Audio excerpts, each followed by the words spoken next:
নির্বাহী কমিটির সদস্য আর উপদেষ্টা আশরাফ ভাই, এটা একটু দিকে দেন। এই মিস্টার থানা স্বেচ্ছাসেবক দলের নেতৃবৃন্দ, কৃষক দলের নেতৃবৃন্দ, শ্রমিক দলের নেতৃবৃন্দ, আমাদের সাবেক সভাপতি ডক্টর আওয়াল ভাই, কৃষক দলের সভাপতি, স্বেচ্ছাসেবক দলের সভাপতি সহ ছাত্রদল রাজু ভাই সহ উপস্থিত সকলকে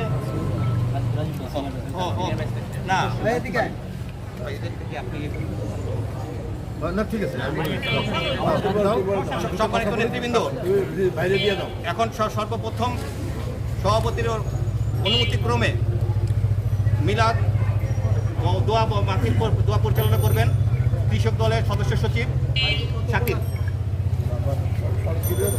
সংক্ষেপে একটু পিছনে তো ভাই, এগুলো একটু পিছনে। এই ভাই মোবাইল সামনে ধরবেন, একটু পিছনে ভাই, একটু পিছনে, ভাই জায়গাগুলো একটু উষার করে তো ভাই।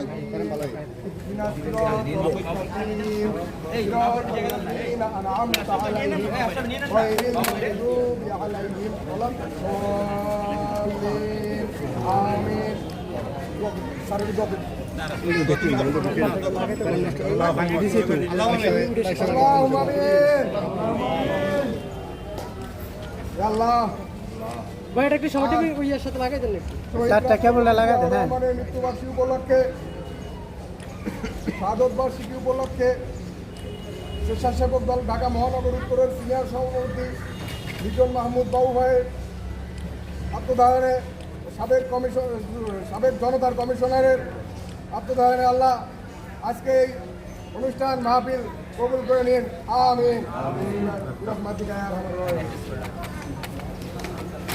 ভাই উপস্থিতি, এখন আমাদের মাঝে গুরুত্বপূর্ণ নির্দিষ্টপূর্ণ বক্তব্য রাখবেন আমাদের সবার প্রাণপ্রিয় নেতা অ্যাডভোকেট রুহুল কবির রিজভী ভাই। মাইক নাই ভাই, মাইক নাই, মাইক নাই, মাইক নাই, মাইক নাই, এমনি একটু জোরে বলুন, একটু জোরে বলতে। এই এলাকাবাসী আমরা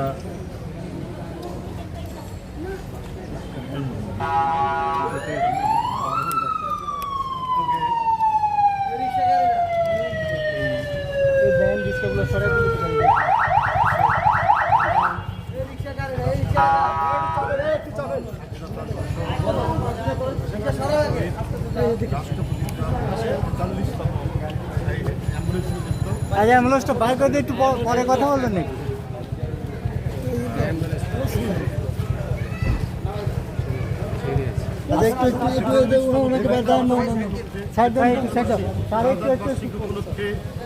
এই দরিদ্রদের মাঝে খাবার বিতরণের এই অনুষ্ঠানের যারা উপস্থিত হয়েছেন সবাইকে জানাচ্ছি আমি অত্যন্ত আন্তরিক ধন্যবাদ যে আপনারা এই মহান রাষ্ট্রনায়কের শাহাদাত বার্ষিকী উপলক্ষে 29 নম্বর ওয়ার্ডের বিএনপির নেতাকর্মী এলাকাবাসী এই অনুষ্ঠানের আয়োজন করেছেন। আমি তাদেরকে ধন্যবাদ জানাচ্ছি। আমরা একটা প্রতিকূল পরিবেশের মধ্যে দিয়ে এই দেশে বসবাস করছি। ভিন্ন মত, বিরোধী দলের কথা বলা এখানে খুব বিপজ্জনক। যারা দেশের সত্য কথা তুলে ধরবেন তাদেরকে যেতে হয় কারাগারে, তাদেরকে সরকারি নিপীড়নের শিকার হতে হয়। আজকে বিএনপির অনেক যুবদল, ছাত্রদল, স্বেচ্ছাসেবক দল, শ্রমিক দল, অনেক নেতাকর্মী আজকে আমাদের মাঝ থেকে হারিয়ে গেছে। তারা কোথায় আছেন তার পরিবারও জানে না, দলও জানে না। এইভাবে অসংখ্য গুম, বিচার বহির্ভূত হত্যার মধ্যে দিয়ে এই সরকার জনগণকে ত্যায্য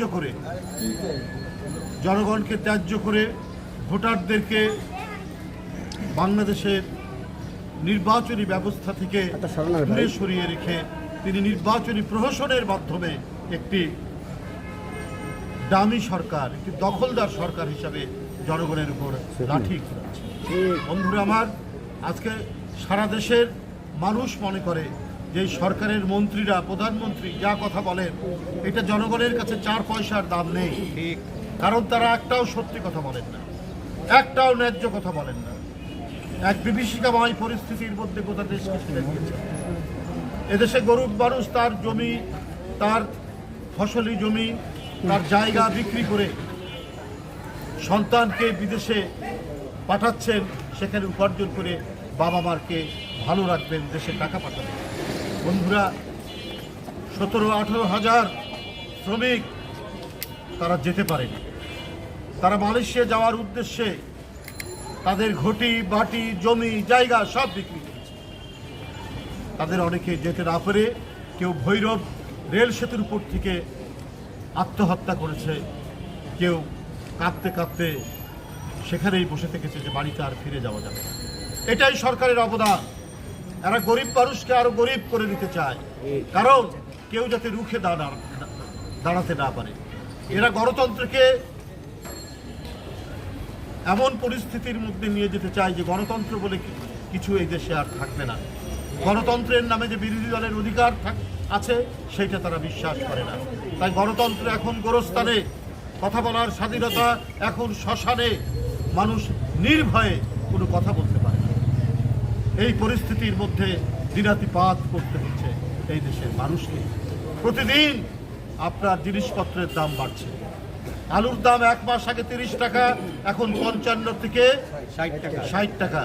বন্ধুরা আমার, ডিম, এক হালি ডিম 50 থেকে 55 টাকা। পাড়া মহল্লার যে দোকান সেখানে আপনি 60 টাকায় পাবেন মাত্র 4টা ডিম, এবং 1 ডজন ডিমের দাম 160 টাকা। কদিন আগে 150 টাকা ছিল, এই 2-3 দিনের মধ্যে 160 টাকা।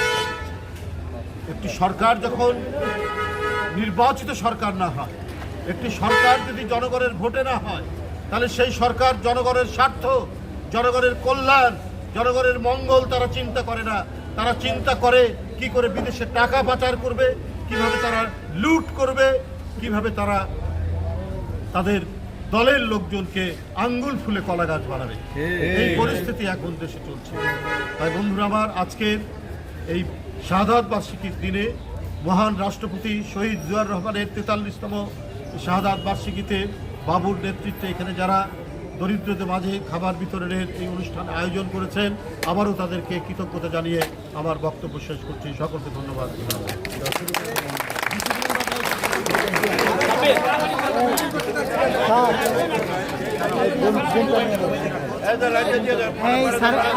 স্যার আগে খাবার হাতে দেন, এই দিক থেকে আনেন, এই দিক থেকে দেবেন।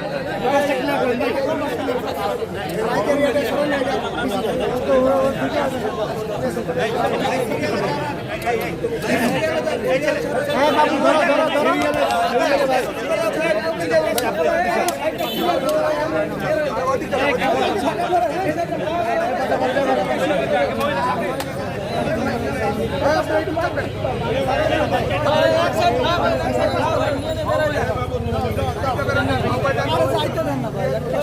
Hey,